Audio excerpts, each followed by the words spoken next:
પાકિસ્તાન પર તાલિબાન ત્રાટક્યું, 19 સૈનિકો ઠાર, 2 ચોકી કબજે કરી। અફઘાનિસ્તાને પાકિસ્તાનને આપેલી ધમકીનું પાલન કર્યું। પૂર્વ પીએમ મનમોહન સિંહ પંચમહાભૂતમાં વિલીન, પુત્રી ઉપિન્દરે મુખાગ્નિ આપ્યો। દિવંગત મનમોહન સિંહનું મોદી સરકારે અપમાન કર્યું। કોંગ્રેસ ચીની હેકર્સે યુએસની 9મી ટેલિકોમ કંપનીને શિકાર બનાવી, વ્હાઇટ હાઉસની કબૂલાત। ચોટીલા ડુંગર યુવકે 7.21 મિનિટ અને યુવતીએ 9.10 મિનિટમાં સર કર્યો। શ્રીફળના વૈશ્વિક ઉત્પાદનને ક્લાઇમેટ ચેન્જની માઠી અસર। નાળિયેર અને તેના તેલમાં બેફામ તેજી, કોકોનટ ઓઇલમાં વધુ ₹200 વધ્યા। પીએમ કેર્સ ફંડને 2022-23માં 912 કરોડ રૂપિયાનું દાન મળ્યું। કોરોના મહામારી દૂર થતાં દાનનો પ્રવાહ ઘટ્યો। રાજકોટના કોટડા સાંગાણીમાં બોગસ દસ્તાવેજોથી 1.40 લાખની સહાય મેળવી તંત્ર સાથે છેતરપિંડી। ભૂપેન્દ્રસિંહ ઝાલાને મહેસાણાના ભાંડુ નજીકના દવાડા ફાર્મ હાઉસમાં લક્ઝરી સુવિધા પૂરી પાડવામાં આવી હતી। દેશભરમાંથી 111 દવાઓ હલકી ગુણવત્તાની મળી આવી। નવેમ્બર મહિનામાં કાર્યવાહી। ગુજરાત બાર કાઉન્સિલનો નિર્ણય, પૂર્વ વડાપ્રધાનના નિધનને પગલે 9000 વકીલોનો આપની મહિલા સન્માન યોજનાની તપાસ કરવા એલજીનો આદેશ। આ યોજના માટે પંજાબથી દિલ્હી રૂપિયા આવ્યાનો આરોપ। વડોદરા પાસે રાતે દરજીપુરામાં દારૂના કટિંગ વખતે જ એસએમસીએ 22 લાખનો દારૂ પકડતા બુટલેગરોનો પથ્થરમારો, પોલીસનું 2 રાઉન્ડ ફાયરિંગ।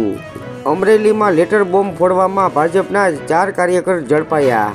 બોયફ્રેન્ડ સાથે બેસવું કે રાતે બહાર જવું યુવતીનો અધિકાર, સમાજ મેણા મારે તે અયોગ્ય। ખેડૂત નેતા ડલ્લેવાલનું સ્વાસ્થ્ય કથળ્યું, હોસ્પિટલ લઈ જવા સુપ્રીમનું અલ્ટિમેટમ। આ બાબતે સુપ્રીમ કોર્ટે પંજાબ સરકાર અને ખેડૂત નેતાઓનો ઉધડો લીધો। કઝાકિસ્તાનમાં પ્લેન ક્રેશની દુર્ઘટના અત્યંત દુઃખદ, ખૂબ દિલગીર છું, પુતિન। મરાઠી અભિનેત્રી ઉર્મિલા કોઠારે ફિલ્મનું શૂટિંગ પૂર્ણ કરીને ઘરે પરત ફરી રહી હતી, તે દરમિયાન કારની ટક્કરથી એક કામદારનું મોત।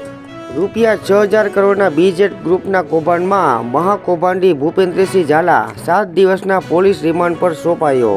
આજે અમદાવાદના કમલમમાં બેઠક, ભાજપ જિલ્લા પ્રમુખની વય મુદ્દે આંતરિક ડખા। જ્યારે આજે દિલ્હીમાં બેઠક દરમિયાન વધુ માર્ગદર્શિકા ઘડાશે। ગીતા મંદિરના મોબાઈલ એસેસરીઝના વેપારમાં જીએસટી ચોરીનો કૌભાંડ। આંગળીયા પેઢી જીએસટી વગર જ સપ્લાય કરી આપે છે। વીમા કંપનીએ ખ્યાતિના સર્જરી કાંડની જાણ પીએમજેએવાયને કરેલી, છતાં ભ્રષ્ટ તંત્ર મૌન રહ્યું। ગુજરાત પર માવઠાની સિસ્ટમ મંદ પડતા તીવ્ર ઠંડીનું મોજું ફરી વળ્યું। મુન્દ્રામાં વધુ એક સોપારી કાંડ, 3 કરોડની 53 ટન સોપારી પકડાઈ। અમદાવાદ ડિવિઝનને સાંકળતી 48 ટ્રેનના સમયમાં ફેરફાર, 1 જાન્યુઆરીથી નવું ટાઈમટેબલ લાગુ। કેટલાક ભાગોમાં કમોસમી વરસાદથી રવિ પાક માટે સ્થિતિ સાનુકૂળ। મહાકુંભમાં 2000થી વધુ ડ્રોન સમુદ્ર મંથન બતાવશે। માનવીને 100 વર્ષ કરતાં વધારે જીવાડવાનું નજીકના ભવિષ્યમાં શક્ય લાગતું નથી। વૈજ્ઞાનિકો માટે બીજા ગ્રહ પર કબજો જમાવવા જેટલું મુશ્કેલ છે આ કામ।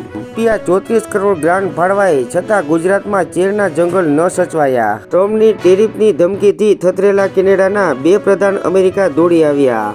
ટ્રમ્પ તરફથી કેનેડાને હાલ કોઈ રાહત નહીં। નલિયા 4 ડિગ્રીમાં ઠૂઠવાયું, સિઝનનું સૌથી નીચું તાપમાન।